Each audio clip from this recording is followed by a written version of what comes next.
नमस्कार मेरे प्यारे साथियों। मैं डीपी आज एक नए वीडियो के साथ आप लोगों के सामने हूँ। जैसा कि आप सभी लोग सुन रहे हो, फार्मर्स प्रोटेस्ट चल रहा है पंजाब बॉर्डर पर। अब ये कौन है, कैसे फार्मर्स हैं, इस पर मैं कमेंट नहीं करना चाहूँगा। उनकी कुल मिलाकर के पहले शुरुआत में जब ये धरना शुरू हुआ था तो उसमें 12 डिमांड आई थी, 12 डिमांड्स। इन्हीं में से एक इम्पॉर्टेंट डिमांड थी स्वामीनाथन कमीशन की रिपोर्ट को लागू करना। आप सभी लोगों ने इसके विषय में बहुत सारी बातें सुनी होंगी। इस रिपोर्ट में एक्चुअल में क्या है? वैसे तो ये रिपोर्ट बहुत बड़ी है। एमएस स्वामीनाथन जो कि एग्रीकल्चर साइंटिस्ट थे, अभी उनको हाल में भारत रत्न भी दिया गया है। 60-70 के दशक में उन्होंने इंडिया को फूड सिक्योरिटी अचीव करने में बहुत बड़ी भूमिका निभाई थी। 18 नवंबर 2004 को मिनिस्ट्री ऑफ एग्रीकल्चर ने एक national commission on farmers NCF, याद रखिएगा इस नाम को, national commission on farmers NCF का गठन किया, जो कि स्वामीनाथन या प्रोफेसर MS स्वामीनाथन इसके जो है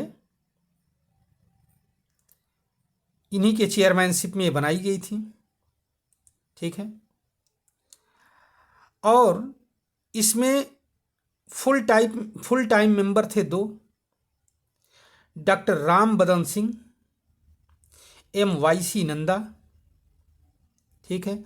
4 इसमें से पार्ट टाइम मेंबर्स थे, डॉक्टर RL पिटाले या पिटले, PITALE,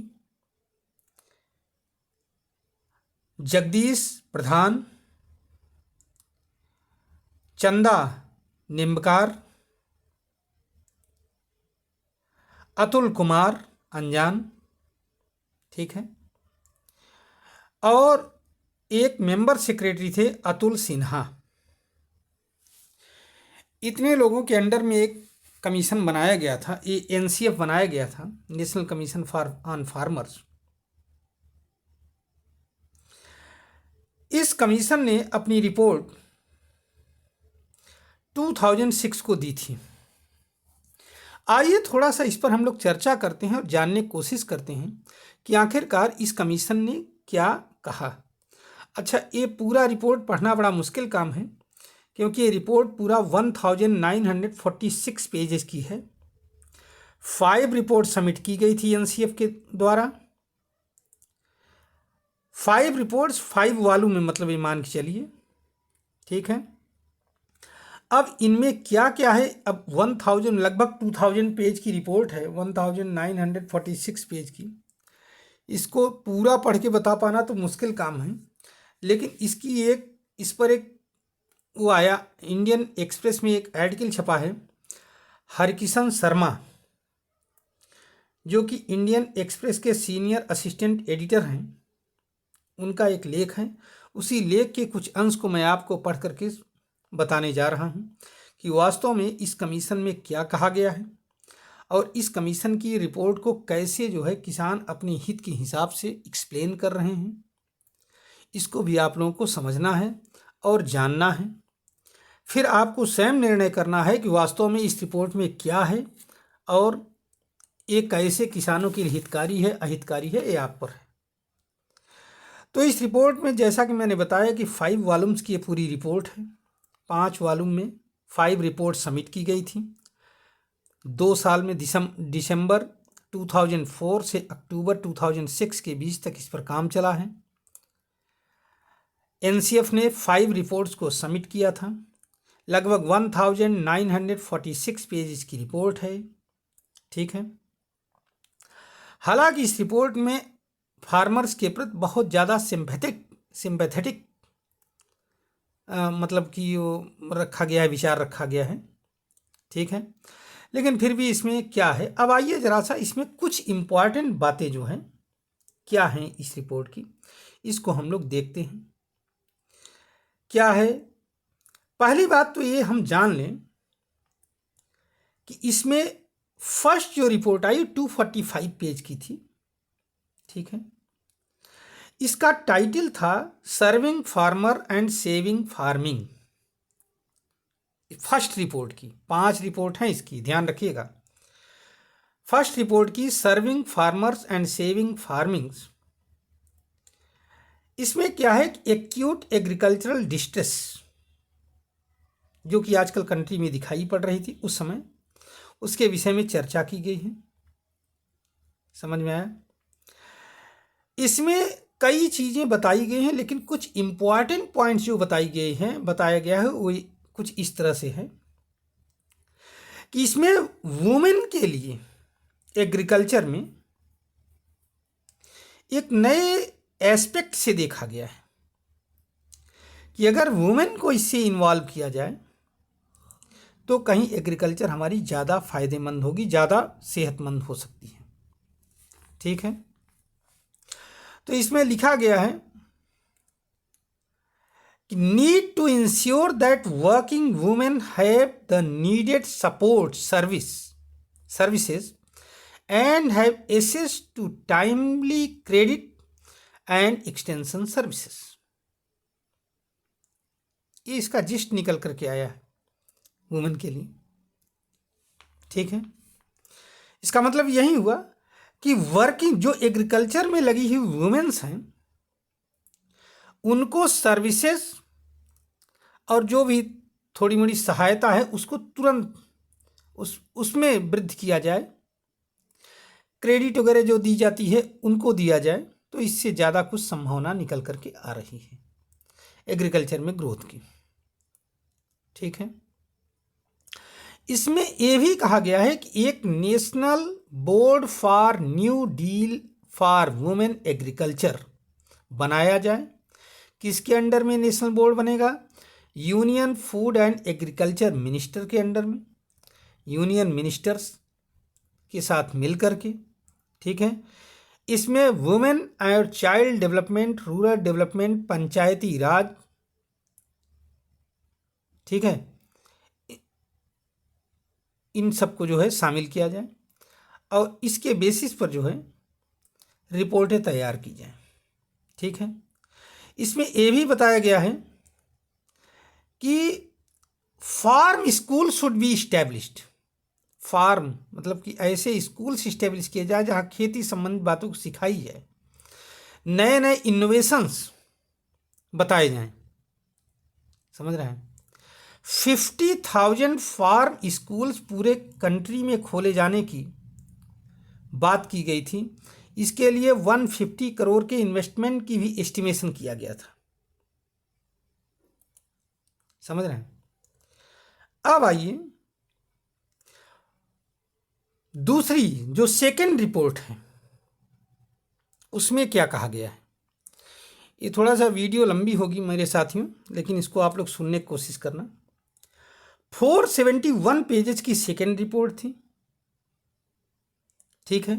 इसका टाइटल ये बताया गया था क्राइसिस टू कॉन्फिडेंस, नहीं sorry, from crisis to confidence, ये है इसका टाइटल, ठीक है।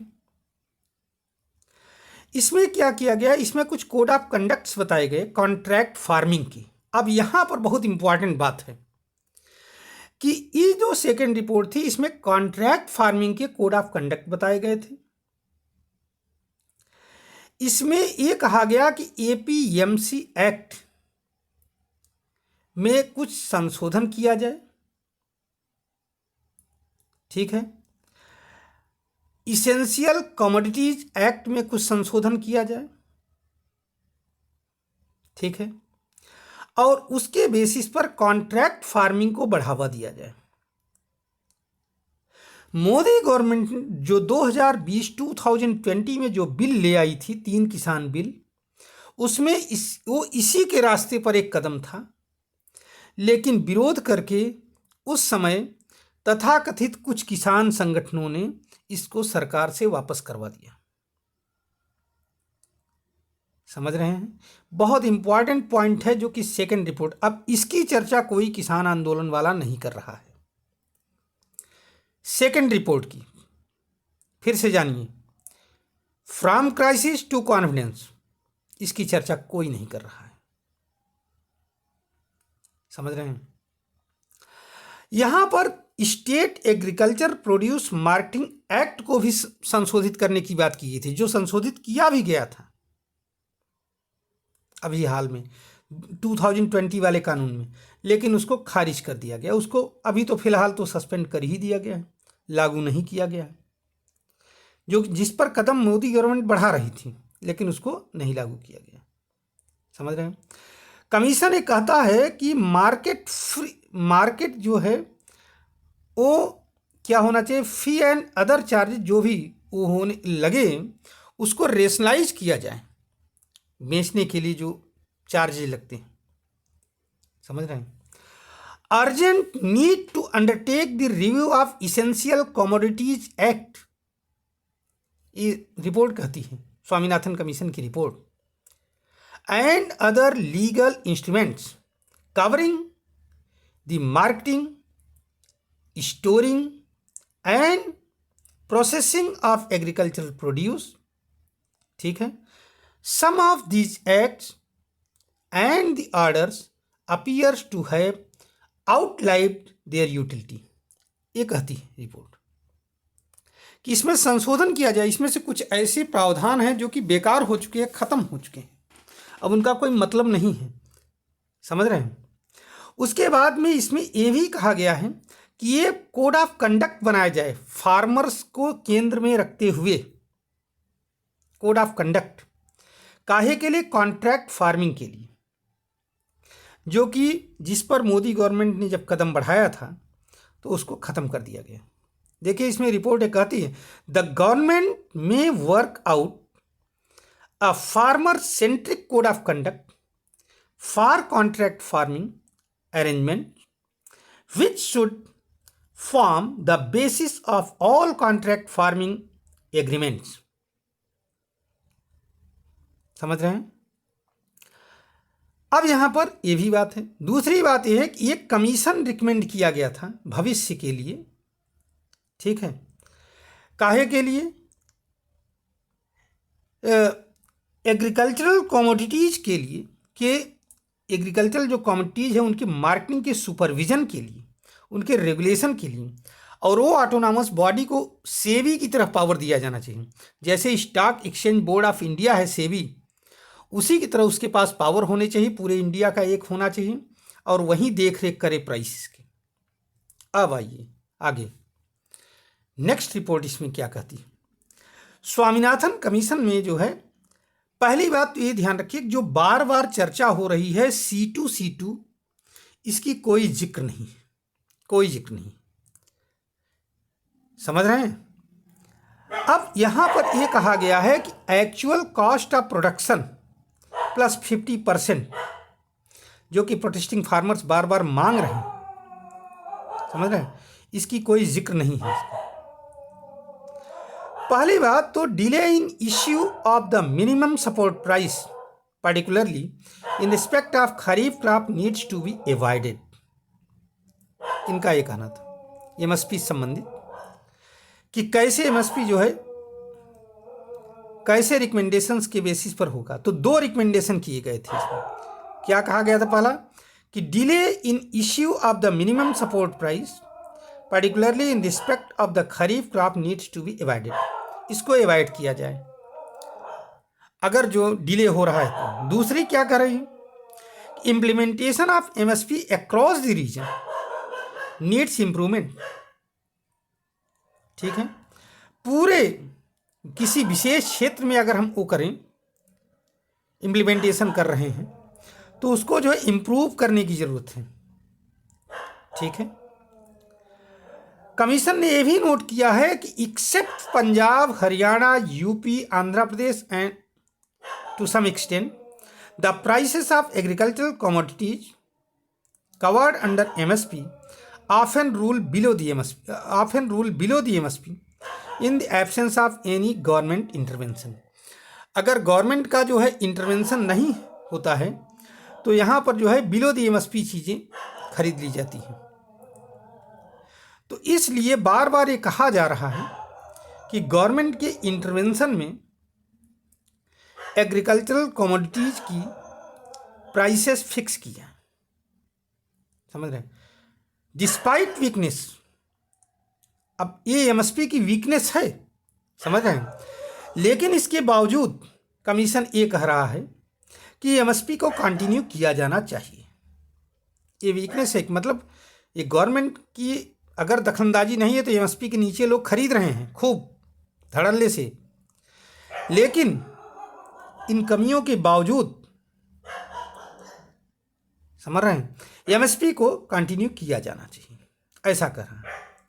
अब यहाँ पर C2 बेस्ड जो C2 की बात चल रही है, C2 + 50%, उसकी चर्चा स्वामीनाथन कमीशन में नहीं की गई है, बल्कि इसकी चर्चा की गई है यहाँ पर जो है एक कमीशन दूसरा बैठा हुआ था, किसका था देखिए मैं बता रहा हूँ, हाँ, अभिजीत सेन कमेटी एक बैठी थी 2002 में, उस कमेटी में इसकी चर्चा की गई थी और इस रिपोर्ट में अभिजीत सेन कमेटी के बहुत सारे रिकमेंडेशंस का जिक्र है, जिसमें से एक जिक्र ये है कि एमएसपी के निर्धारण के लिए अभिजीत सेन कमेटी के कुछ रिकमेंडेशंस को माना जा सकता है। अब अभिजीत सेन कमेटी में C2 की चर्चा है, समझ रहे हैं?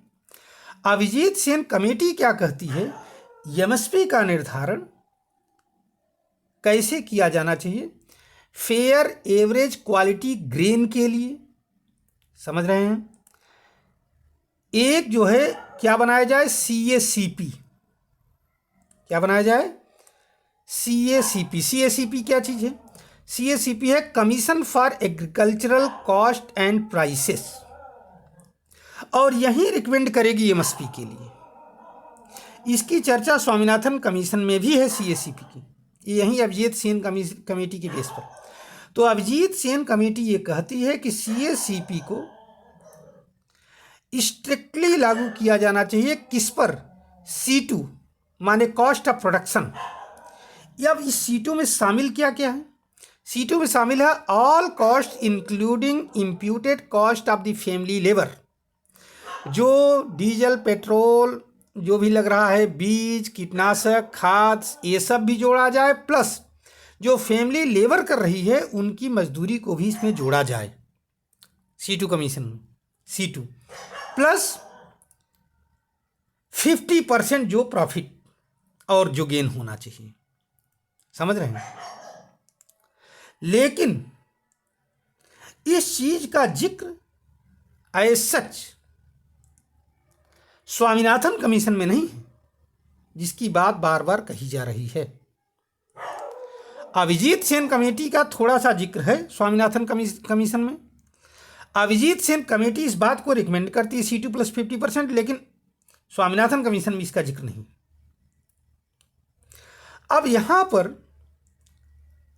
5th रिपोर्ट के फर्स्ट वॉल्यूम में, समझिए, फिर 5 रिपोर्टें हैं उसकी, तो 5th रिपोर्ट के फर्स्ट वॉल्यूम में एनसीएफ ने क्या किया है, अपने पूरे रिकमेंडेशन को समअप किया है, ठीक है, और इसमें जो है एमएसपी को एक जो है क्या बनाया गया है, MSP should be regarded as the bottom line for procurement both by government and private traders. अब यहाँ पर प्राइवेट ट्रेडर्स को शामिल करने की बात की गई है और ये कहा गया है कि एमएसपी जो है बॉटम लाइन होगी, अर्थात जो भी चाहे गवर्नमेंट खरीदे चाहे प्राइवेट ट्रेडर खरीदे, एमएसपी के ऊपर ही खरीदे। एमएसपी का निर्धारण कैसे किया जाएगा, उसको एक कमीशन करेगा, समझ रहे हैं? अब ये कैसे निर्धारण होगा, इस पर स्वामीनाथन कमीशन मौन है। इस पर उन्होंने अभिजीत सेन कमेटी की रिपोर्टों का हवाला दिया है, ठीक। तो ये बॉटम लाइन होना चाहिए। और ये भी कहा गया है कि जो है मार्केटिंग प्राइस को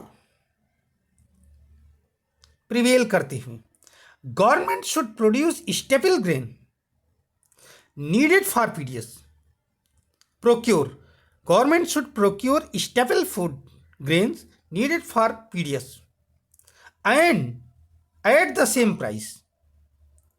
ठीक है, तो एमएसपी पर गवर्नमेंट अपने पीडीएस पब्लिक डिस्ट्रीब्यूशन सिस्टम के लिए जितना चाहिए उतना खरीद ले।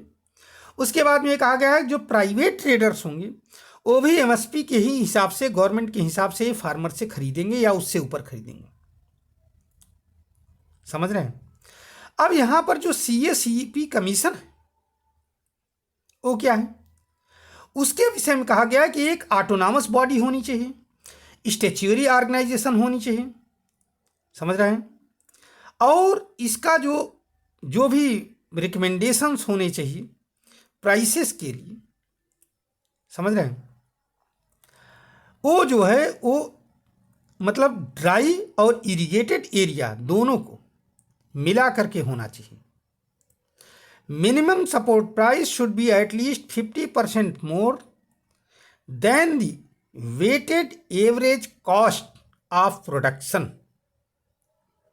ये है सीएसीपी के विषय में कहती है, लेकिन यहां C2 का जिक्र नहीं है। फिर से आप समझिए,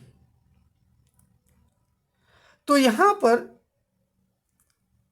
नेट अब जो यहां पर निकल करके आता है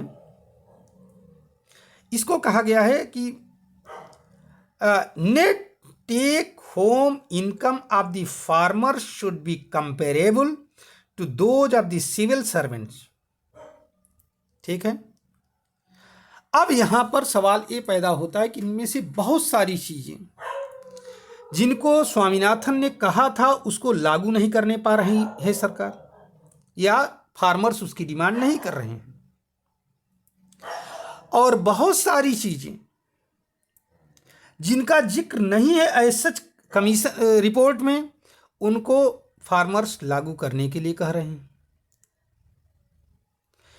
ये कैसे लागू होगा, क्या लागू होगा, ये तो आप लोग हमने रिपोर्ट की जिस्ट आप लोगों को बताई, एक समरी बताने की कोशिश किया।